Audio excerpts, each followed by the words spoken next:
समन्ता चक्रवालेषु अत्रा गच्छन्तु देवता सद्धम्मं मुनिराजस्स सुनन्तु सग्गमोक्खदं ධම්මස්සවන කාලෝ අයං බදන්තා ධම්මස්සවන කාලෝ අයං බදන්තා ධම්මස්සවන කාලෝ අයං බදන්තා නමෝ තස්ස භගවතෝ අරහතෝ සම්මා සම්බුද්දස්ස නමෝ තස්ස භගවතෝ අරහතෝ සම්මා සම්බුද්දස්ස නමෝ තස්ස භගවතු අරහතෝ සම්මා සම්බුද්දස්ස.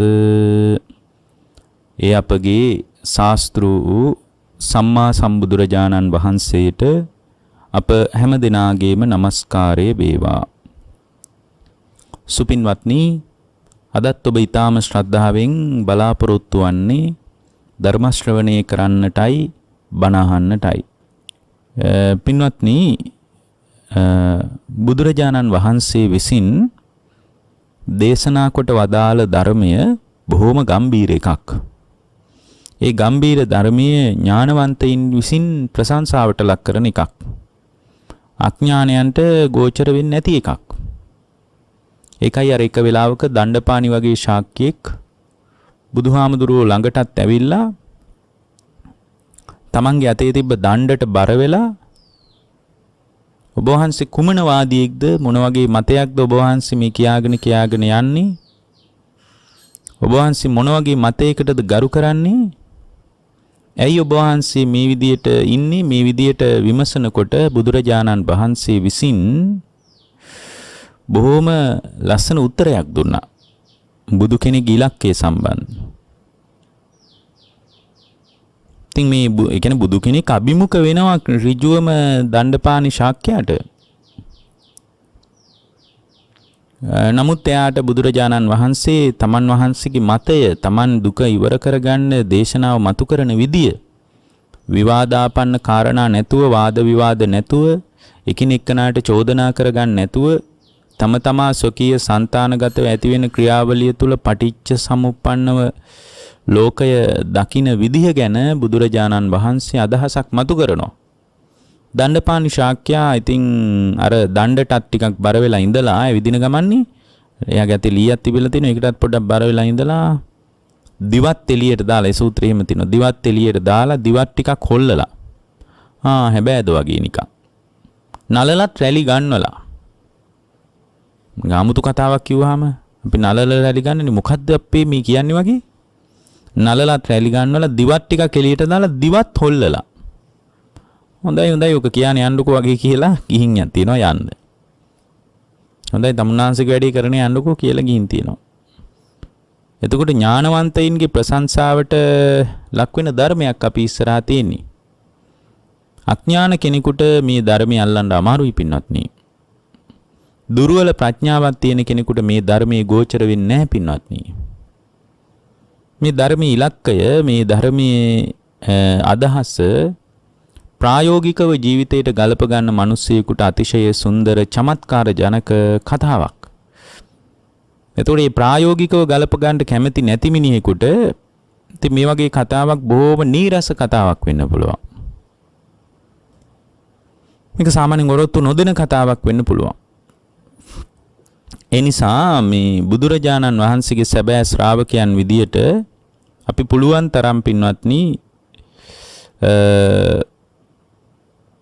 බුදුරජාණන් වහන්සේගේ ශ්‍රාවකයන් හැටියට ධර්මීය ප්‍රායෝගිකව ගලප ගන්න පිරිසක් විදියට ප්‍රතිඵල හදා ගන්න දක්ෂතාවයක් තියෙන්න ඕන. ඒ දක්ෂතාවය ඇති වෙන්නේ සම්පූර්ණයෙන්ම ආධ්‍යාත්මිකව ඍජුව බැහැගත් ශ්‍රාවකයෙකුට. නිකම් බණ අහා ඉන්න මිනිස්සෙකුටම නෙමෙයි. දන් දීමින් ඉන්න මිනිස්සෙකුට නෙමෙයි. පන්සලෙම ඉන්න මිනිස්සෙකුට නෙමෙයි. තියර ප්‍රඥාවන්ත ශ්‍රාවක භාවයක් නැති තැනක අපි වුණත් වැඩි ධර්මී කතා කරන්න යන්නේ නැහැ. ඔය ආගිය තොරතුරු ටිකක් කතා කරලා කාපු බීපුවා ගැන සාමාන්‍ය මිනිසුත් එක්ක කොහොමද ගමන් බිමන් කොහොමද සුව දුක් කොහොමද කියලා ටිකක් අහලා බලලා හිමීට පැත්තකට වෙනවා. මේ ප්‍රඥාව නැති කෙනෙක් එක්ක මේ ධර්මී කතා කරන එක මහා දුෂ්කරයි. එයා කැමති නෑ භාවනාවක් ගැන ධර්මයක් දියුණු කිරීමක් ගැන කතා කරනවට කැමති නැහැ. මේ හරියට ප්‍රඥාවේ අඩුපාඩුකම් අද මිනිසුන්ට තියෙන නිසා ප්‍රතිපදාව පැත්තට යොමු වෙන්න මිනිසුන්ගේ හිත දෙන්නේ නැහැ පින්වත්නි. ප්‍රතිපදාව පැත්තට යොමු වෙන්න හිත දෙන ශ්‍රාවකයෙක් වෙන්න බලන්න. ප්‍රතිපදාව පැත්තෙන් හිත ගන්න පුළුවන් ශ්‍රාවක භාවයක් හදාගත්ත ශ්‍රාවකයෙක් වෙන්න බලන්න. ඒතකොට ඒ බඳු ශ්‍රාවකයෙකුට බුදුසමයේ ප්‍රායෝගික ප්‍රතිඵල උදා කරගන්න පුළුවන්. ප්‍රායෝගික ප්‍රතිඵල. අද මේ දේශනාවට මාතෘකාවක් හැටියට ශුන්්‍යත අනිමිත්තේ දකිමින් නිවන් අවබෝධය කරන ආකාරය විස්තර කරන්න කියලා කියනවා. ශුන්්‍යත සහ අනිමිත්ත කියන වචන දෙක දකිමින් නිවන් අවබෝධ කරන ආකාරය විස්තර කරන්න කියලා තියෙනවා. තවත් විස්තරයක් යටින් තියෙනවා. කකුද භාවනාව කරගෙන යන විට සිත නැවතිලා ටික වේලාවක් තිබිලා නැවතත් අරමුණට එනවා. නැවතිලා තියෙන බව දැනෙනවා. ශුන්්‍යත කියලා භාවනාව කරන විට ශූන්‍යයි යනුවෙන්ම සිතේ පිහිටලා තියෙනවා. මෙම අවස්ථාව පහදලා දෙන්න කියලා තියෙනවා. ඉතින් ලොකු කතාවක්.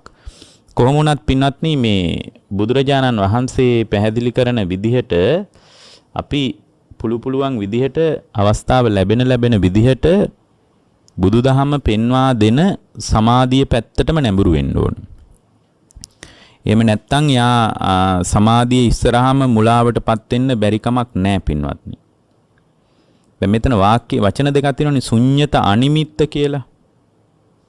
ඇත්තටම ශුන්්‍යත කියන කතාවටත් වඩා අපි මුලින්ම අනිමිත්ත කියන එකයි තෝරගන්න ඕන.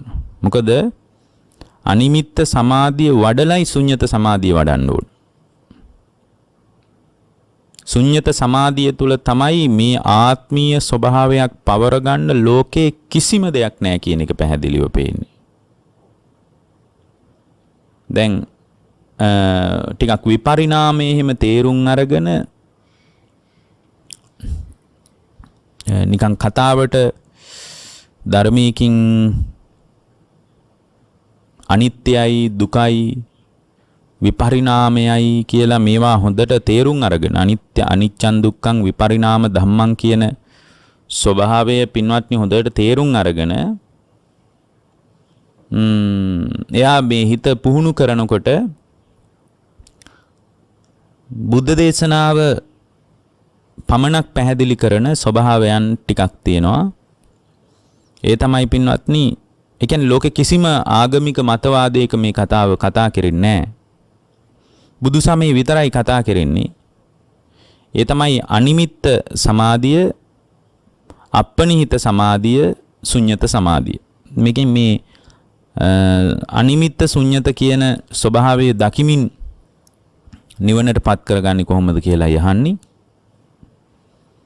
ඇත්තටම අනිමිත්ත ස්වභාවය විතරක් දැක්කට කවදාවත් නිවනට පත් කරගන්න බෑ හිත. අපනිහිත සමාධිය වැඩුවත් හිත නිවනට පත් කරගන්න බෑ. ශුන්්‍යත සමාධිය ස්ථීර වශයෙන් දියුණු කරන්න ඕන කියලායි ධර්මයේ තියෙන්නේ. වඩාත් ශුන්්‍යත සමාධිය සමග අනිමිත්ත සමාධිය දියුණු කරන එකයි වැදගත්. අප්‍රකටව ස්වල්ප පිරිසකට ඊටාම ටික දෙනෙකුට ධර්මී පැහැදිලි වෙන විදිහට අපනිහිත සමාධියත් අනිමිත්ත සමාධියක් දැකලත් නිවනට හිතපත් කරගන්න පුළුවන්කමක් තියෙන බව ධර්මී පැහැදිලි වෙනවා. නමුත් ඒක බහුතර පිරිසකට සාධාරණ කාරණයක් නෙමෙයි. අනිමිත්ත සමාධියත් ශුන්්‍යත සමාධියත් කියන සමාධි දෙක දියුණු කිරීම මත තමයි යම් ශ්‍රාවකයෙකුට හිත නිවනට පත් කරගන්න පුළුවන්කම ලැබෙන්නේ. දැන් මේක කොහොමද කරන්න කියන ආකාරයයි විමසලා තියෙන්නේ. මේවා ප්‍රායෝගිකව කරන පිරිසක් මේ බඳු දේශනාවක් දේශනා කරන හැටියට යෝජනා කරලා තියෙන බවත් පේනවා. කොහොම වුණත් අපි පළවෙනියෙන්ම අනිමිත්ත කියන ස්වභාවය ගැන කතා කරමුකෝ. ඔකට ධර්මයේ තියෙන්නේ අනිමිත්තානුපස්සනම් භාවෙන්තෝ නිමිත්තං පජහති කියලා. මේ නිමිති ගන්න ගතියක් අපේ ජීවිතේ අනාදිමත් කාලයක් තිස්සේ තියෙනවා. ඒතර අනිමිත්ත සමාධිය දියුණු කරන්න ඕන මොකක් නිසාද? අනිමිත්තානුපස්සනම් භාවෙන්තෝ නිමිත්තං පජහති. මේ නිමිති ගන්න ගතිය, අනුනිමිති ගන්න ගතිය අපේ හිත තුල පවතිනකොට, ඒ නිමිති අනුනිමිති හිතේ තියාගෙන ඉන්නකොට, කියන්නේ නිමිති අනුනිමිති ඇතුළට ගත්තට පස්සේ ඒ නිමිති අනුනිමිති ඇතුළට ගත්ත තැනක පින්වත්නි ඊට අනුව එයා ක්‍රියාත්මක වෙන්න පටන් ගන්නවා. දැන් කාන්තාවක් දැක්කහම පිරිමියෙකුට ඒ නිමිත්ත ඇතුළට ගත්තට පස්සේ දැන් අනිමිත්ත සමාධියෙන් කරන ක්‍රියාවලිය අපි තා හොඳින් තේරුම් ගන්න ඕන. ඇතුළට ගත්තට පස්සේ මේ නිමිත්ත අපි සාමාන්‍ය පෘථග්ජන ශ්‍රාවකයන් විදියට නිමිත්ත හෝ අනුනිමිත්ත හෝ ඇතුලේ කොහොමත් රඳව ගන්නවනේ. ඒක මේ අමුතුවෙන් හිතලා කරන්න ඕන දෙයක් නෙමෙයි. ඒවා හිතේ සටහන් වෙනවනේ නිමිති රැඳෙනවා හිතේ. ඒ විදියට නිමිත්ත ඇතුළට ගත්තට පස්සේ ප්‍රිය අප්‍රිය වශයෙන් මනාපමනාප වශයෙන් ඇතුලේ රැඳෙන්නේ ඕවා. නිමිත්ත ඇතුළට ගත්තට පස්සේ බුද්ධ දේශනාව කියනවා ඒ නිමිත්ත ගත්ත තැනක, නිමිති සටහන් කරගත්ත තැනක හිතේ, නිමිති අනුනිමිති හිත තුල සටහන් කරගත්ත තැනක පින්වත්නි, එතනින් පස්සේ මොකද වෙන්නේ? එතනින් පස්සේ වෙන්නේ වෙන කවර දෙයක්වත් නෙමෙයි. එතනින් පස්සේ වෙන්නේ නිමිති අනුනිමිති සටහන් වීම පදනම් කරගෙන ඒ පුද්ගලයාගේ ජීවිතය තුල පින්වත්නි නොඑක් ආකාරයේ කයෙන්ද වචනයෙන්ද සිතින්ද කර්ම රැස් වෙනවා. අන්න කර්ම රැස් වුණා කියලා කියන්නේ ජාතියට ඉඩ හම්බුණා කියන එකයි. ජාතිය නිරුද්ධ කරන්න කැමති කෙනෙක් කර්මය නිරුද්ධ කරන්න ඕන. කර්මය නිරුද්ධ කරන්න කැමති කෙනෙක් නිමිත්ත නිරුද්ධ කරලා දාන්න ඕන. නිමිත්ත. මේ හිතේ නිමිති වැටහෙන ගතියක් තියෙනවා. මේ නිමිති වැටහෙන ගතිය අයින් කරගත්ත දවසට තමයි ඒ කියන්නේ අවබෝධයටපත් වුණා කියලා කියන්නේ. નિરાයාසයෙන්ම මේ ස්වභාවය තුල හිත තුල නිමිති රැඳෙන්නේ නැහැ. නිමිති සටහන් වෙන්නේ නැහැ. නිමිති හිටින්නේ නැහැ. ඒ බඳු ආකාරයකින් නිමිති හිටින්නේ නැති තැනක පින්වත්නි බොහෝම පහසුයි අවබෝධය කරා යන ශ්‍රාවකයෙකුට. දැන් කාන්තාවක් දැක්කහම ඒ නිමිත්ත හෝ අනුනිමිත්ත කොන්නේ මෙහෙමයි. දැන් S2 පියාගෙන කල්පනා කරන්න පුළුවන් නේද දැක්ක දෙයක්? අහපු දෙයක් S2 පියාගෙන කල්පනා කරලා බලන්න පුළුවන් නේද? දැනුණු දෙයක් S2 පියාගෙන කල්පනා කරලා බලන්න පුළුවන් නේද? ඇයි එහෙම පුළුවන් වෙලා තියෙන්නේ? මොකද එහෙම පුළුවන් වෙලා තියෙන්නේ පින්වත්නි නිමිති හිතේ සටහන් වෙලා තියෙන නිසා. නිමිති අනුනිමිති සටහන් වෙලා තියෙන නිසා S2 පියාගෙන ඒ සටහන් වෙච්ච නිමිත්ත නැවත කියවා බලන්න පුළුවන්. එතකොට ඒ කියවා බලනකොට ඒ කියවා බැලීම නිසා වඩාත් ප්‍රියයි, මధుරයි, සුඛයි, ආස්වාද ජනකයි කියලා තමන්ට තේරුනොත් ඊට පස්සේ යා කයෙන් ඒ කෙරෙහි කැප වෙන්නේ නැද්ද? කැප වෙනවා. ඔකට කියන්නේ කාම පරිේශණය කියලානේ. කැමැත්ත පදනම් කරගෙන ලෝකෙට ගිහින් හොයන්න පටන් ගන්න නැද්ද? හොයනවා. කොහෙද ඉන්නේ කියලා බලනවා.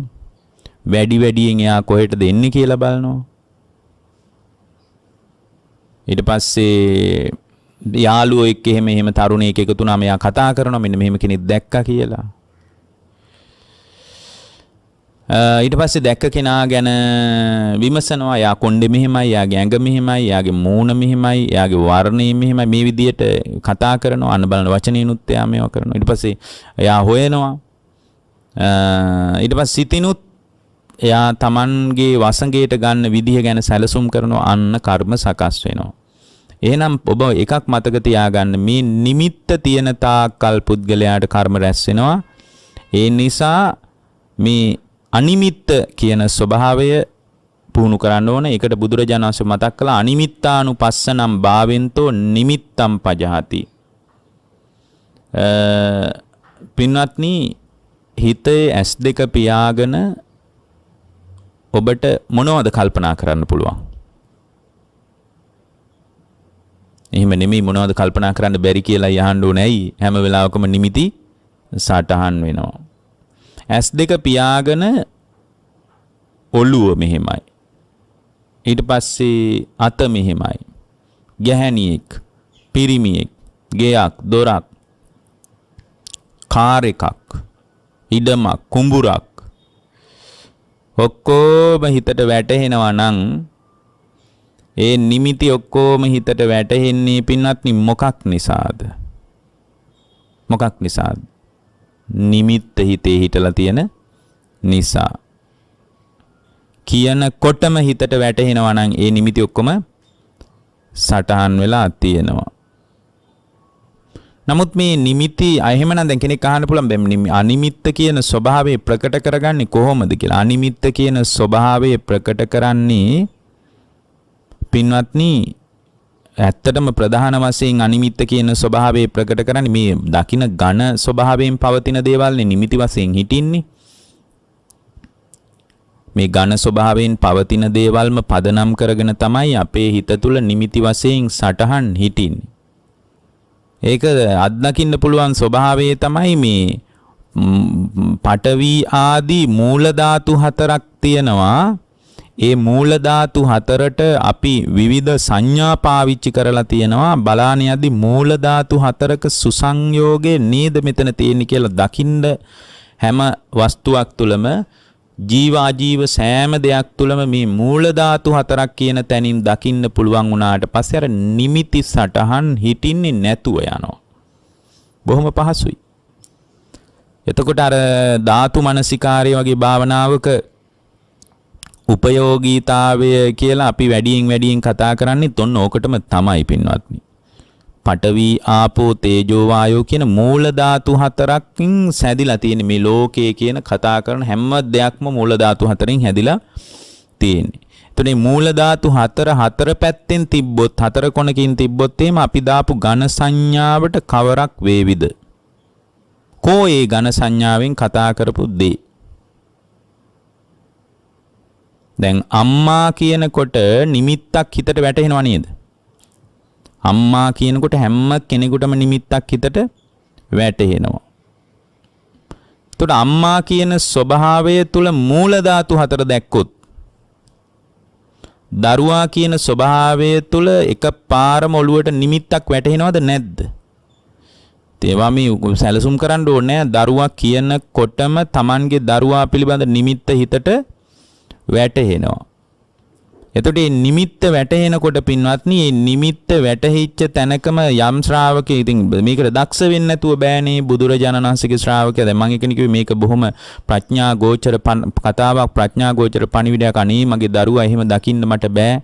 මගේ දැන් අපිට මොකෝ දැන් ආපෝ ධාතුව දකින්න කිව්වා කියලා. දරුවගේ ලේ ධාතුව මෙහෙම දකින්න මට නම් එහෙම දකින්න බෑ කියලා අර දාරක ස්නේහය මතුවෙලා යථාර්ථයේ බිඳ වැටෙන මට්ටමක් අද ඉන්න මිනිසුන්ට තියෙන්නේ. දරුවා කියන එක ලේ ටිකක් විදියටවත් දකින්න බැරි මට්ටමක් තියෙන මේ පරමාර්ථය නම් හරි අමාරුයි අද ඉන්න මිනිසුන්ට දකින්න. නමුත් බය නැතුව ඒ විදියට කළොත් තමයි මේ අනිමිත්ත කියන ස්වභාවය ප්‍රකට වෙලා අනිමිත්ත සමාධිය දියුණු වෙන්න පටන් ගන්නෙ. එතකොට අම්මා දරුවා කියනකොට නිමිත්ත හිතට වැටෙනවා නම් සජීවී අජීවී සෑම දෙයකම පින්වත්නි මේ නිමිත්ත වැටහෙනවා නම් මේ නිමිත්ත වැටහෙන තාක් කල් නිවන් අවබෝධ කරන්න බෑ. ඒ නිසා තමයි කායානුපස්සනාවට අයිති බොහෝ භාවනාවල මේ නිමිත්ත දුරු කර ගැනීම පිණිස විවිධාකාරයෙන් කර්මස්ථානයන් ප්‍රගුණ කරන්න, කර්මස්ථානයන් දියුණු කරන්න කියලා ශ්‍රාවකයා පොළඹවන්නේ. එතකොට සජීවී අජීවී සෑම දෙයකම යම් දවසක, යම් වෙලාවක, යම් කාලෙක නිමිත්ත වැටහෙන එක නතර වුණොත්, නිමිත්ත වැටහෙන එක නැවතුණොත්, අන්න එදාට ඒ නිමිත්ත වැටහෙන එක නැවතිච්ච දාට පින්වත්නි නිමිත්ත නොවැටහෙන නිමිත්ත වැටහෙන්නේ නැති දවසට එදාට අරහත් ඒ දක්වාම අනිමිත්ත සමාධිය දියුණු කරන්න ඕනේ. නිරායාසයෙන් මේ ලෝකේ නිමිති වැටහෙන්නේ නැති දවසක් එනවා. එතකොට හරියට මේ පෙන පිඬක් අල්ලන්න බෑනේ. පෙන පිඬක් අල්ලන්න බෑ වගේ පින්වත්නි මේ නිමිත්ත අහුවෙන්නේ නැතුව යනවා. ඒ හේතුව තමයි නිමිත්ත අහුවෙන්නේ නැති නිමිත්තක් විදියට ගන්න දෙයක් පේන්නේ නැතුව යනවා. සතර මහා ධාතුවක් විදියට මේක දැක්කොත් ඉතින් මොකෝ නිමිත්තක්. මූල ධාතු හතරක් විදියට පේන්න පටන් ගත්තොත් දැන් මට එහෙම කියලා තියෙනවා සමහර අය. දැන් මට මතකයි පහුගිය දවස්වල එක කාන්තාවක් මට කිව්වා සියල්ල තුලම මේ දැන් මේ කියන විදියට හිත පුහුණු කරගෙන ඉදිරියට යනකොට භාග්‍යතුන් වහන්සේ වදාළ විදියට හිත ක්‍රමානුකූලව දියුණු කරගෙන යනකොට මේ මොකක්වත් මේ ලෝකේ නිමිති පේන්නේ නැහැ. මූල ධාතු හතරක් විදියට පේනවා දරුවා තුලත්. ඉතින් මම ටිකක් මුල් කාලේ නම් මේකට තැති ගත්තා. මගේ ඔළුවවත් නරක් වේගෙන යනවාද කියලා. නමුත් මට තේරුණා මේ ඝන සංඥාව බැහැර වෙලා යනකොට මේ බාහිර ලෝකයට කවර දෙයක් වුණත් සෝසුසුම් හෙලන්නේ නැතුව බලාගෙන ඉන්න පුළුවන් තැනකට හිත හැදිලා තිනවා. ඒක බොහොම ශාන්ත ප්‍රණීත ස්වභාවයක්. ඇහැට කඳුලක් නැති තරමටම ලෝකයේ දකින්න පුළුවන් එක කියලා බොහොම ප්‍රශංසාත්මකව කතා කළා. ඉතින් මේක નિરાයාසයෙන් උපදින අවස්ථාවක් වෙනවා. નિરાයාසයෙන් පෙන පිඬක් අල්ලන්න බෑ වගේ. පේන පිඬූපම සූත්‍රේ කය උපමා කරන්නේ පෙන පිඬකටනේ. පෙන පිඬක් අල්ලන්න බෑ වගේ. දැන් මෙතන අපි මේ අනිමිත්ත සමාධිය කියන එක සෝතාපන්න වෙන තැනට කතා කරන්න ඕන නිසා තමයි මේ කය සම්බන්ධව කතා කරන්නේ. එතනින් එහාට දිනු කර ගන්නවා නම් සම්පූර්ණයෙන් Tamanගේ හිතේ ඇතිවෙන හැඟීම් කියන්නේ සම්පූර්ණයෙන්ම නිමිති වශයෙන් අල්ලගත්තට ඒකෙත් මොකක්වත් නැහැ කියලා ගැඹුරින් දකින්න පුළුවන්. හැබැයි මේ කය පිළිබඳව විතරක් අනිමිත්ත සමාධිය දිනු කළත් සෝතාපන්න වෙන්න පුළුවන් ශ්‍රාවකයෙකුට. නිමිත්ත නොඇටෙන තෙක්ම මේක වඩන්න ඕන. මේක පෙන පිඬක් අල්ලන්න බෑ වගේ. මේ නිමිති වශයෙන් අල්ලගත්ත දේ විශේෂයෙන් බෙදලා බලනකොට සතර මහා ධාතුවක් විදියට දකිනකොට පින්වත්නි සියල්ලම නොපෙනී යනවා. මෙන්න මෙතන අඩුවක් තිබ්බොත් මේ නිමිති වශයෙන් වැටහෙන ගතියත් එක්ක රහත් වෙනවා කියලා එකක් නැහැ පින්වත්නි. අනිමිත්ත සමාධිය ඒකාන්ත වශයෙන් දියුණු කරන්න ඕන. ඇත්තටම අනිමිත්ත චිත්ත සමාධිය තරම් බොහොම ශාන්ත ප්‍රණීත සමාධියක් ලෝකේ තවත් නැහැ පින්වත්. අනිමිත්ත සමාධිය තරම් බොහොම ශාන්ත ප්‍රණීත සමාධියක් නැහැ. අනිමිත්ත චිත්ත සමාධිය තුලම දියුණු කරගෙන ගිහින් ශුන්්‍යත සමාධිය දැක්කොත් එතනදී ඒ ශ්‍රාවකයාට සෝතාපන්න වෙන්න පුළුවන්. සෝතාපන්න වෙන්න පුළුවන්. ඒතර මෙතන මේ ඇත්තම අනිමිත්ත සමාධිය තව ටිකක් කියන්න ඔහොම ඉතුරු කරලා අපි ශුන්්‍යත සමාධිය කියන එකත් මෙතන විස්තර කරගමු. මොකද්ද ශුන්්‍යත සමාධිය? මොකද අනිමිත්ත ශුන්්‍යත කියන එක දකිමින් නිවන් අවබෝධ කරන විදිය කියන්නේ. ශුන්්‍යතානුපස්සනං භාවින්තෝ අත්තාබිනිවේ සම්පජහති. ආත්මීය ස්වභාවයකින් මේ හිත හැම වෙලාවකම බැහැගෙන ඉන්නවා. ආත්මීය ස්වභාවයෙන් මේ හිත හැම වෙලාවකම බැහැගෙන ඉන්නවා පින්වත්නි. හරියට පැණි හැලියකට ඇඹලෙක් අහුවෙලා ඉන්නවා වගේ. අතාරින්නේ නැණි පැණි හැලියක් ඇඹලෙක්. පැණි හැලියකට ඇඹලෙක් අහුවෙලා ඉන්නවා වගේ පින්වත්නි මේ ආත්මය කියලා බැසගෙන ඉන්න ගතියක් සාමාන්‍ය පුද්ගලයා තුල තියෙනවා. අත්තාබිනිවේෂ කරන ගතියක් තියෙනවා. බැසගෙන ඉන්නවා. අන්නේ බැසගෙන ඉන්න ගතිය අයින් කරගන්න ඕනකමට තමයි පින්වත්නි පුද්ගලයා විසින් ශුන්්‍යත වශයෙන් මේක ශූන්‍යයි. අසත් ශූන්‍යයි, රූපයත් ශූන්‍යයි, චක්කු විඥානයත් ශූන්‍යයි, චක්කු සම්පස්සයත් ශූන්‍යයි, චක්කු සම්පස්සදා වේදනාවත් ශූන්‍යයි. වේදනාව නිසා ඇති වෙනවා නම් යම් හිතේ ආසාවක්, ඔය ආසාවෙත් ගන්න දෙයක් නැහැ. ඕකත් ශූන්‍යයි කියලා මේ ආයතන 6 හරහාම අත්දකින්න ක්‍රියාවලිය තුළ ශූන්‍යතාවය දකිමින් ටිකක් භාවනා කරාට පස්සේ එයා තුළ පින්වත්නි ආත්මීය වශයෙන් බැසගෙන ඉන්න ගතියක් තියෙනවා නම්, ඒවාටම අහුවෙලා ඒවාම අබිනිවෙස් කරන ගතියක් තියෙනවා නම් අන්න ඒක බැහැර වෙලා යනවා. මේක බොහොම බරපතල අවස්ථාවක්. බරපතල අවස්ථාවක්. හේතුව තමයි සෝවාන් වුණ කෙනාටත් මම වෙමි කියන හැඟීම තියනවද නැද්ද? තියෙනවා. සෝවාන් වෙච්ච කෙනාටත් අස්මිමානිය තියෙනවා. එහෙනම් මේ ශුන්්‍යතානුපස්සනාව අරහත්ත්වයේ දක්වාම දියුණු කරගන්න ඕන එකක්. සෝවාන් වුණ කෙනාටත් මම වෙමි කියන හැඟීම තියෙන නිසා සෝවාන් වෙච්ච කෙනෙකුත් ශුන්්‍යතානුපස්සනාව ශුන්්‍යත සමාධිය ක්‍රමානුකූලව ටිකෙන් ටික පින්වත්නි මේක දියුණු කරගෙන යන්න ඕන. මොකද අපේ ජීවිතය තුළ මේ ශුන්්‍යතානුපස්සනාව කියන එක හරිම වැදගත් දෙයක්. ඒක බුද්ධ ශාසනය විතරක් මතුවෙන දෙයක්. මේ රූප වේදනා සංඥා සංකාර විඥාන කියන පංචස්කන්ධ ලෝකයේ තුලම ශූන්‍යතාවය දැක ගන්න බැරි වුණොත් පින්වත්නි මේ දැක ගන්න බැරි වෙච්ච තැනක ඒ ශ්‍රාවකයාට මේ අවබෝධය කරා යන්න බෑ. ඒ නිසා මේ ශුන්්‍යතානුපස්සනාව කියන එක බොහොම වැදගත් අවස්ථාවක්.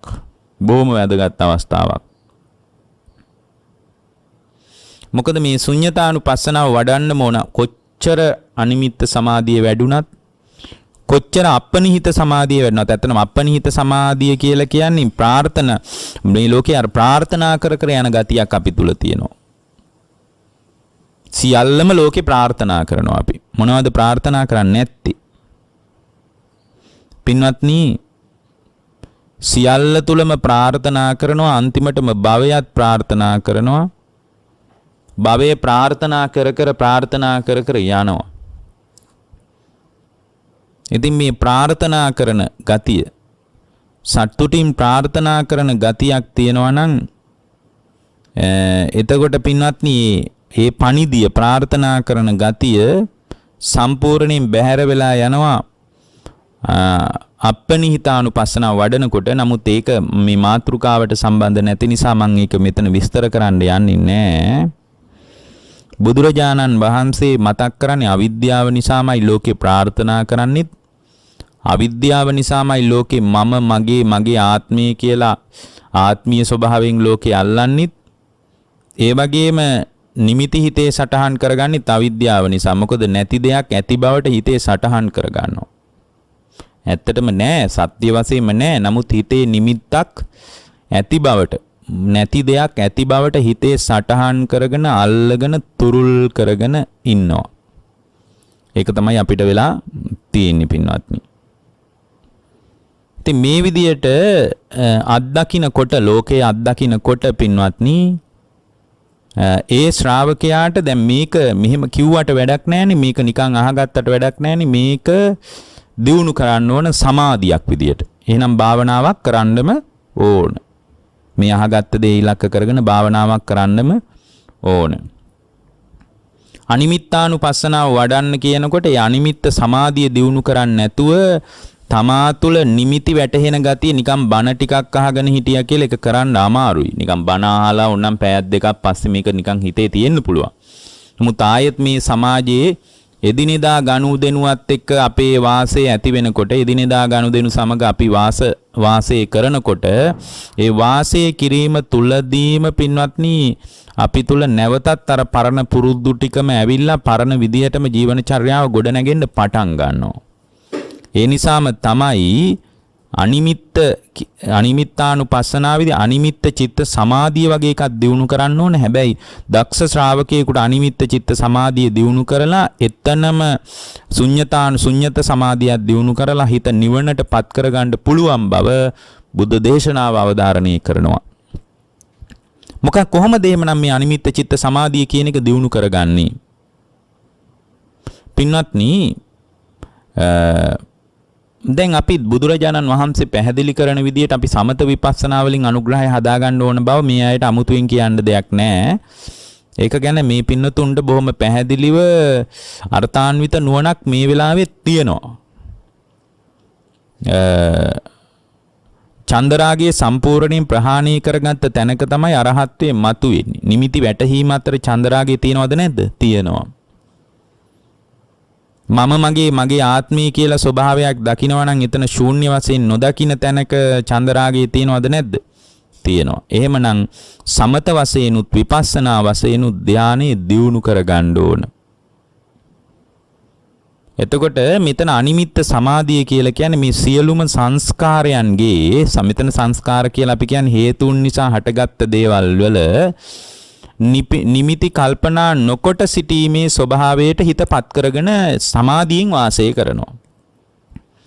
සියලුම සංස්කාරයන්ගේ නිමිති හිතට වැටෙන්නේ නැති විදියට හිත පවත්වගෙන යනවා. එතන පවතින්නේ අනිමිත්ත සමාධියයි පින්වත්නි. දැන් බලන දේ අපි මුලින් කිව්වා බලන දේ ඇස් පියාගත්තට පස්සේ වැටහෙනවා. රූපයද වැටහෙනවා, ශබ්දයද වැටහෙනවා, ගන්ධ සුවඳද වැටහෙනවා, රසයද වැටහෙනවා. එතකොට ඒ ඔක්කොම අත්දකින්නේ මනෝ සම්පස්සේ තුලින්.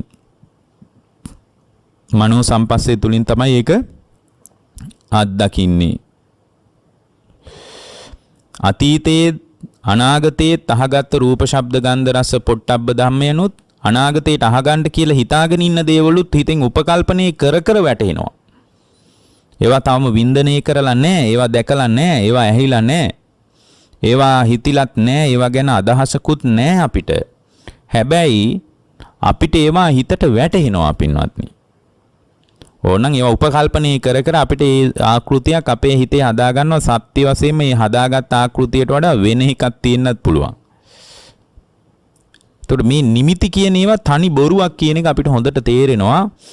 අනිමිත්ත සමාධිය වගේ එකක් පැහැදිලි කරනකොට. දැන් බුදුරජාණන් වහන්සේම වදාලා මේ අනිමිත්ත කියන ස්වභාවය, අනිමිත්ත සමාධිය. බුදුරජාණන් වහන්සේම වදාලා ආනන්ද මේ අනිමිත්ත සමාධිය, අනිමිත්ත චිත්ත සමාධිය තරම් කායික පීඩාව දුරු කරගත හැකි, කායිකව ඇති වෙන විවිධාකාර ආබාධයන් දුරු කරගත හැකි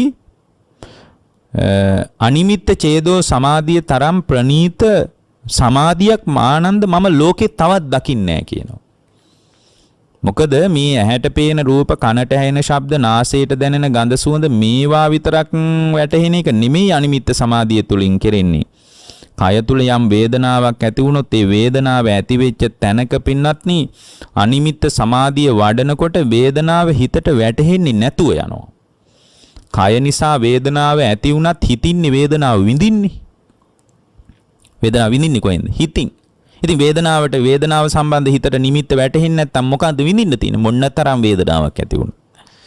මොනතරම් වේදනාවක් ඇති වුණත් වේදනාව විඳින්නේ හිතින්. ඒ නිසාම තමයි මිනිස්සු මොනවා හරි බරපතල වේදනාවක් ඇති වෙන වෙලාවට එයාට නිර්වින්දනය කරන්න බෙහෙත් දෙන්නේ. නිින්ද යන්න බෙහෙත් දෙන්නේ, නිදිපෙති දෙන්නේ, ඉන්ජෙක්ෂන් ගහන්නේ. ඇයි? මේ කය නිසා වේදනාව උද්ගත වුණාට හිතින් වේදනාව විඳින්නේ. හිතින් තමයි වේදනාව විඳින්නේ. එතකොට දැන් මොනතරම් වේදනාවක් තිබ්බත් මොනතරම් වේදනාකාරී දෙයක් වුණත් හිත යම් තාක් දුරට නිසලව පවතින වෙලාවක වේදනාව වැටහෙන්නේ නැහැ. ඒකනේ මේ නිර්වින්දනය කරලා ඉවරලා ඇඟේ ඇතුලේ තියෙන ඕනෑ කෑල්ලක් කපලා අයින් කරන්නත් පුළුවන්, වෙන කෑල්ලක් සම්බන්ධ කරන්නත් පුළුවන්, අනුන්ගේ කෑල්ලක් හරි මේකට එකතු කරන්න පුළුවන් නේ. එකතු කරලා ආයෙත් වැඩ කරන විදියට හදලා දාන්නත් පුළුවන්. ඉතින් මොකක්වත් වැටෙන්නේ නැහැ වේදනාව, මොකක්වත් වැටෙන්නේ නැහැ. එහෙමනම් මතක තියාගන්න මේ ලෝකේ වේදනාව විඳින්නේ හිතින්. ඒ නිසා හිතින්ම පරිස්සම් වුණාට පස්සේ හිතම ඒ මොහොතේ හදාගත්තට පස්සේ කිසිදු නිමිත්තක් හිතට වැටෙන්නේ නැහැ. කායිකව ඇති වෙන වේදනාව විඳින්න වෙන්නේ හිතින් නිසා වේදනාව පදනම් කරගෙන නිමිත්ත හිතට වැටෙන්නේ නැති විදියට අනිමිත්ත සමාධිය තුල වාසය කරනකොට ඒක ස්ථාවරව ඉන්න පුළුවන් පින්වත්නි. දැන් මේ විදියට දියුණු කරනකොට අපි හොඳට තේරුම් ගන්න ඕන දැන් මේ නිමිත්ත කියන්නේ කුමක්ද කියලා. මේ නිමිත්ත කියන එක හිතෙන් අයින් කරන්න පුළුවන්. අනිමිත්ත සමාධියෙන් ඒකයි කරන්නේ. පින්වත්නි නිමිත්ත කියන එක හිතේ ඇති දෙයක් මිසක් සත්‍ය වශයෙන් ඇති දෙයක් නෙමෙයි. සිත පවතින තාක්කල් නිමිති පවතිනවා. එතකොට දැන් මේ කරන්න උත්සාහ කරන්නේ මේ ස්වභාවය තුලම වාසය කරමින් හිතේ නිමිත්ත අයින් කරගන්නවා. ඒකට තමයි අනිමිත්ත චිත්ත සමාධිය කියලා කියන්නේ. මෙතන මේ නිමිත්ත කියලා කියන්නේ ඇත්තටම හුදු නාම සංස්කාර ධර්මයක් විනා ඇත්තටම පවතින දෙයක් නෙමෙයි. අපි හිතේ හදාගත්ත දෙයක්. දැන් සම්පූර්ණයෙන්ම මනසට වැටහෙන නිමිත්ත නාම ධර්මයක්මයි. ඒක සත්‍ය වශයෙන් පවතින දෙයක් නෙමෙයි. මේ නිමිති සටහන් පහළ වීම සත්වයා උපාදානීය කරගෙන කටයුතු කරනවා. අන්න ඒකයි මෙතන අවුල තියෙන්නේ.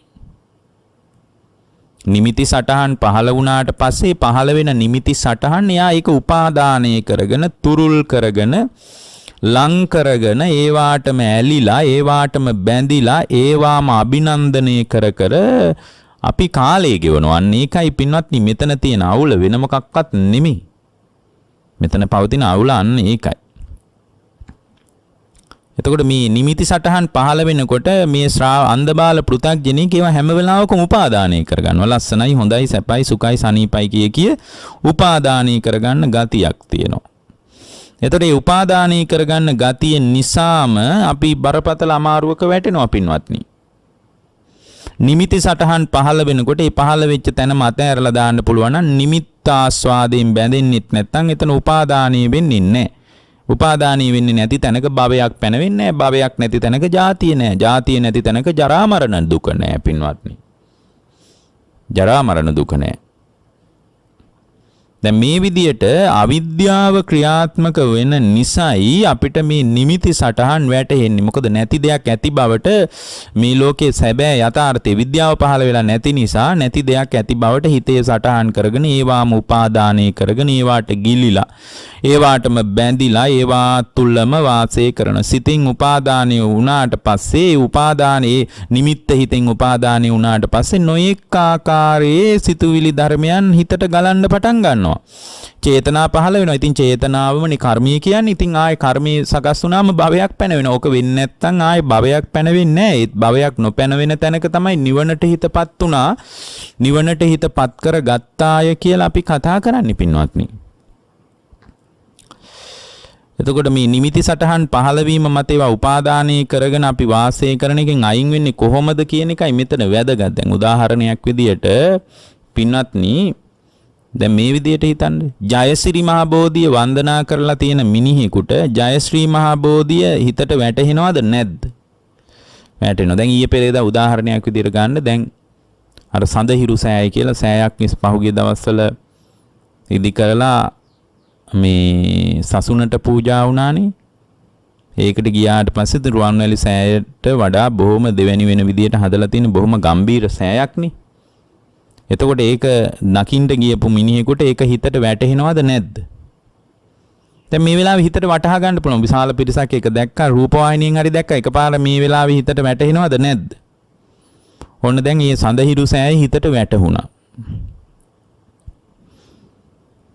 ඉතින් මේ වැටහිච්ච එක දැන් සඳහිරු සෑය ළඟද අපි ඉන්නේ මේ වෙලාවේ? මේ වෙලාවේ ඔබ සඳහිරු සෑයේද ඉන්නේ ගෙදරද ඉන්නේ? ගෙදර ඉන්නේ. දැන් අර සඳහිරු සෑය ටීවී එකෙන් හරි ළඟට ගිහින් හරි විශාල පිරිසක් ඒක වන්දනා කළානේ පහුගිය දවස් කීපෙම.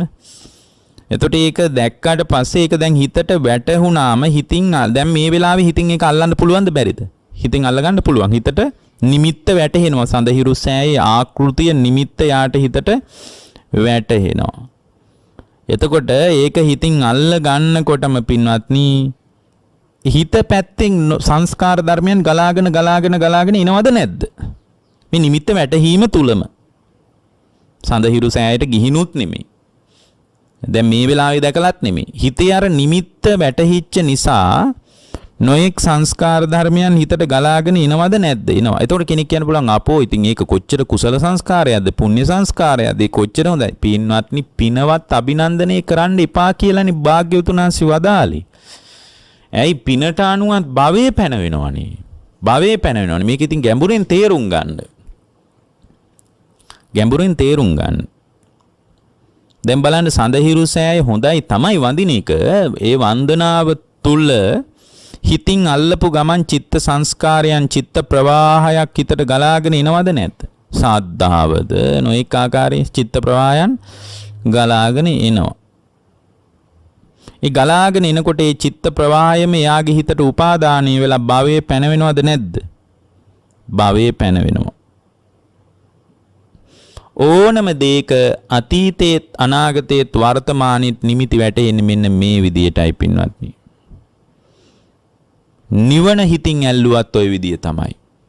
ඒ නිවනත් ඉතින් උපාදානීය වෙනවා නිමිති ඒකට අදාළව වැටහෙනවා.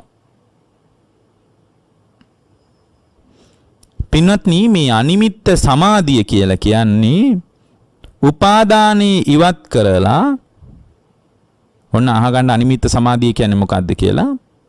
උපාදානේ ඉවත් කරලා සිතින් අල්ලන්නේ නැතුව ඉන්න එක තමයි අනිමිත්ත චිත්ත සමාධිය කියලා කියන්නේ.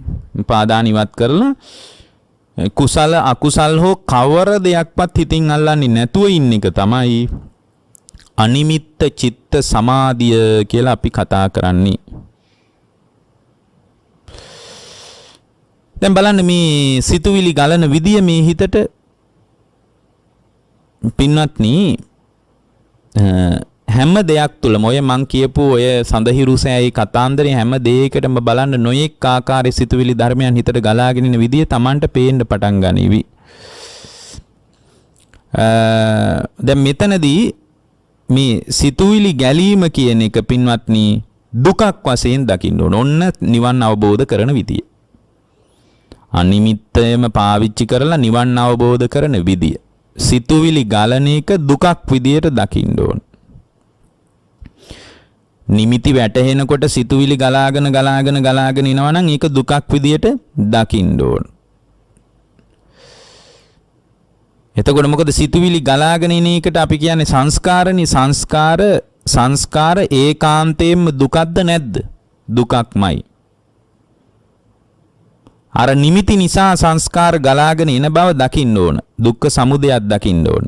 නිමිත්ත වැටහෙන්නේ නැත්නම් සංස්කාර ගලන්නේ නැති බවක් දකින්න ඕන. දුක්ඛ නිරෝධය. ඒක ප්‍රතිපදාව ප්‍රායෝගිකව ප්‍රතිපදාව සම්මා දිට්ඨිය ප්‍රතිවේද කරන එක කියලා අර නිමිත්තම පාවිච්චි කරලා චතුරාර්ය සත්‍ය පරයයන් මේක බලනකොට භාවනාවෙන් පින්වත් ඥාන එතනයි නිවනට වඩාත් ශ්‍රාවකයා සමීප වෙන්නේ. එතනයි නිවනට ශ්‍රාවකයා සමීප වෙන්නේ. ඇසට පේන රූපයේ උපාදානයේ උනාට පස්සේ පින්වත්නි යම්කිසි ඇලීමක් ඇතනම් පින්වත්නි එතන එයාගේ ඒ ඇල්ම අතහැරෙන්න පටන් ගන්නවා චතුරාර්ය සත්‍ය පරියායට මේක ගලපනකොට. චතුරාර්ය සත්‍යයට පරියායට ගලපා බලන්න ඕනේ. එතකොට ආර්ය අෂ්ටාංගික මාර්ගය Tamanගේ ජීවිතේ ප්‍රකට කරගත යුතු විදිහ ගැන Tamanට තේරෙනවා. අපි ඇසට පේන රූපය උපාදානය කරගන්නවා, කනට ඇහෙන ශබ්දය උපාදානය කරගන්නවා, නාසයට දැනෙන ගඳ සුවඳ උපාදානය කරගන්නවා, දිවට දැනෙන රසය උපාදානය කරගන්නවා. පින්වත්නි මේ විදියට බලනකොට මේ නිමිති උපාදානීය වෙච්ච තැනක ඒවා නැවත නිමිති වශයෙන් සටහන් වෙන එක මොනතරම් දුකක්ද? මොකද මේ නිමිති ආයේ කල්පනා වෙනකොට නොඑක ආකාරයේ සංස්කාරයන් හිතට ගලාගෙන එනවා. සංස්කාර ගලන එකමයි දුක. සංස්කාර ගලන්නේ නැතිව තියෙනවා නම් ශාන්තයි ප්‍රණීතයි කියලා දකින්නකොට මේ අනිමිත්ත සමාධිය තුළ සංස්කාර ධර්මයන් හිතට නොගලා තියෙනවා. ඒ ගලන්නේ නැතුව තියෙන තැනක හිත බොහොම ශාන්තයි. මේ විදියටම රූපස්කන්ධය, වේදනාස්කන්ධය ආදී සම්පූර්ණයෙන් මේ ස්කන්ධයන්ගේ පින්වත්නි නිමිති වේන එක, නිමිති වැටහෙන එක සම්පූර්ණයෙන්ම මහා බරක් විදියට, වෙහෙසක් විදියට, දුකක් විදියට ශ්‍රාවකයා ඒ රූප වේදනා සංඥා සංකාර විඥාන කියන පංචස්කන්ධය ඔස්සේ නිමිති වැටහෙන එක දුකක් හැටියටත්, නිමිති වැටහෙන්නේ නැති එක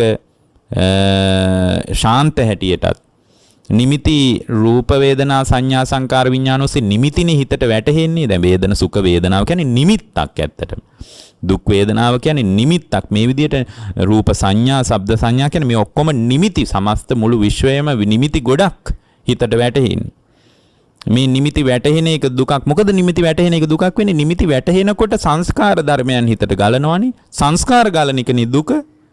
සංස්කාර ගලන්නේ නිමිත්ත නිසා. එහෙනම් දුකේ සමුදය කියන්නේ නිමිත්තයි. නිමිත්ත නිරුද්ධ කරලා දාන එක දුකේ නිරෝධයයි. ඒක නිරුද්ධ කිරීම පිණිස ප්‍රතිපදාව ආර්ය අෂ්ටාංගික මාර්ගය කියලා චතුරාර්ය සත්‍ය පරියායෙන් ඒක දකින්න පටන් ගන්න. ඒ දකින්න පටන් ගන්නකොට පින්වත්නි Tamanගේ ජීවිතය තුළ නිමිති වැටහෙන එක ටික ටික අඩු වෙන්න පටන් ගන්නවා. නිමිත්ත කියන එක දුකක් විත් දුකේ හට ගැනීම කියලා දැක්කට පස්සේ මේ දුකම හදලා දෙනවා නම් නිමිත්ත මොකටද මේක වැටහෙන විදියට සටහන් කරගන්නේ අතහැරලා දාන්න ඕන කියලා හිත ඒකට සූදානම් වෙනවා. දැන් උදාහරණයක් විදිහට වේදනාවම ගමුකෝ. පින්වත්නි සිත තුළ ඇතිවෙන ඇල්ම නිසාමයි වේදනාව උපාදානෙ වෙන්නේ. උපාදානෙ වුණාන් පස්සේ කර්ම රැස් වෙනවා. මේක සම්පූර්ණයෙන්ම නාම ධර්මයක්. මේ නාම ධර්මයන් එකක්වත් අල්ලන්නේ නැතුව ඉන්න තැනක හිත පවතිනවා. එතකොට පින්වත්නි ඡන්දේවත් රාගේවත් ඒ වේදනාව පදනම් කරගෙන පවතින්නේ. අන්න ඒකයි අනිමිත්ත සමාධියේ තියෙන වටිනාකම. මේ විදියට දකින්නකොට පින්වත්නි එයාට නිමිති කිසිවක් වැටහෙන්නේ නැති විදියට හිත හැදෙනවා. ඒ නිමිති වැටහෙන්නේ නැති තැනදී ඒ ශ්‍රාවකයාට අවශ්‍ය නම් එතනදී ඒ හිතේ ස්වභාවය තේරුම් අරගෙන මම මගේ ආත්මය කියලා ග්‍රහණය කරගන්න කිසිම දෙයක් නැති බව දැකලා ඕනනම් එතනින් නිවනට හිතපත් කරගන්නත් පුළුවන්. ඒ වගේම අපි එකක් මතක තියාගන්න ඕන. මොකද්ද? දැන් මේ නිමිති වැටෙන්නේ නැතුව ඉන්න එක මොනතරම් ශාන්තද ප්‍රණීතද? මේ විදිහට බල ඉන්නකොට නිමිති හිතට ගලන්නේ නැති ස්වභාවයක් එනවා. එතකොට හැබැයි මේකත් නිට්ටියද අනිත්‍යද? දැන් මේ නිමිති ගලන්නේ නැති එක. දැන් මේ නිමිති වැටෙන්නේ නැති එක අනිමිත්ත චිත්ත සමාධිය සදාකාලික එකක්ද? නෑ. ඇයි? මේ භාවනාවෙන් ඉන්නකම් විතරයි නේ. ඊට පස්සේ ආයෙත් ඇස් ඇරියට පස්සේ ඇසහරා නිමිති වැටෙනවනේ. කනහරා නිමිති වැටෙනවනේ. අන්න එතනේ අනිමිත්ත චිත්ත සමාධියම ආය විදර්ශනා කළොත් නිමිති වැටෙන්නේ නැති එකක් තියෙනවනේ. අන්නේ නිමිති වැටෙන්නේ නැති එක නිමිත්ත මොකක්වත් හිතට වැටෙන්නේ නැති ස්වභාවයක් තියෙනවනම් මේක නිට්ටය එකක්ද? නෑ. භාවනාවෙන් ඉන්න තාක්කල් තියෙයි. භාවනාවෙන් ඉන්න තාක්කල් තියෙයි. ඊට පස්සේ භාවනාවෙන් නැගිටලා ඇස් දෙක ඇරියට පස්සේ ඇස හරහා රූප දකින්නකොට නිමිති හිතට ගලාගෙන එනවා. කන හරහා නිමිති ගලාගෙන එනවා. දිව හරහා මේකත් නිට්ටය එකක් නෙමෙයි. මේකත් අනිත්‍ය වෙලා යන එකක්. මේ අනිමිත්ත චිත්ත සමාධිය කියන්නේත් අනිත්‍ය වෙලා යන ස්වභාවයට අයිති දෙයක් නේද? මේකවත් උපාදානය කර නොගත යුතුයි කියලා අනිච්චානුපස්සනා වශයෙන් එයාට එතනම ඒකත් විපරිණාමානුපස්සනා වශයෙන් දියුණු කරන්න පුළුවන් නම් අධිපඤ්ඤා පස්සනානුපස්සනාවෙන් වඩනකොට ආලයාබිනිවේසම් මේකට තිබ්බ ආලයක් දුර වෙලා යනවා. මොකටද? නිමිති ගලන්නේ නැති එක බොහොම ශාන්තයි ප්‍රණීතයි කියලා තමයි ඇල්ලුවේ. නමුත් ඒකත් දුර වෙලා ගිහින් හිත නිවනටම පත් කරගන්න පුළුවන්. ඒ හිතත් එයා විදර්ශනා කරන්න. අනිමිත්ත චිත්ත සමාධියත් එතන විදර්ශනා කරන්න ඕන. මේකත් ඇති වෙලා නැති වෙලා යන එක. මොකද පැය 24ෙම මරණකම් භාවනාවෙන් ඉන්න බෑනේ. දැන් මේකෙන් නැගිටපු ගමන් දරුවා පේනකොට, gedara dore වැඩ කරනකොට නිමිති ආයෙ ගලන්න පටන් ගන්නවා. තේමනම් මේ පවතින தත්ත්වයක් මේක සාන්තයි ප්‍රණීතයි වුණාට මේකත් සදාකාලික එකක් නෙමෙයි කියලා ඒ හිතත් විදර්ශනා කරන තැනකට ශ්‍රාවකයා යොමු විය යුතු බවයි බුද්ධ දේශනාව තුළින් අපට පැහැදිලි වෙන්නේ. එතකොට මේ අනිමිත්ත සමාධියත් මේකත් මගේ ආත්මය මම කියලා ග්‍රහණය කරගන්න දෙයක් නැහැ. මේකත් ඇති වෙලා නැති වෙලා යන ස්වභාවයක් කියලා ඒකත් විදර්ශනා කරන්නයි තියෙන්නේ. ඒක විදර්ශනා කරනකොට හිත සෑහෙන දියුණුවකට පත්වලා මේ ස්කන්ධ ලෝකයේ තුල මගේ ආත්මය කියලා බැහැගෙන අල්ලගෙන තුරුල් කරගෙන ඉන්න ගතියක් තියෙනවා නම් ඒක බලාගෙන ඉද්දී කඩා වැටෙන්න පටන් ගන්නවා. ඒ බඳු තැනකට හිත හදා ගන්නයි තියෙන්නේ. ඒ බඳු තැනකට හිත හදා ගැනීම පිණිස අද මේ දේශනාව උපකාර වේවා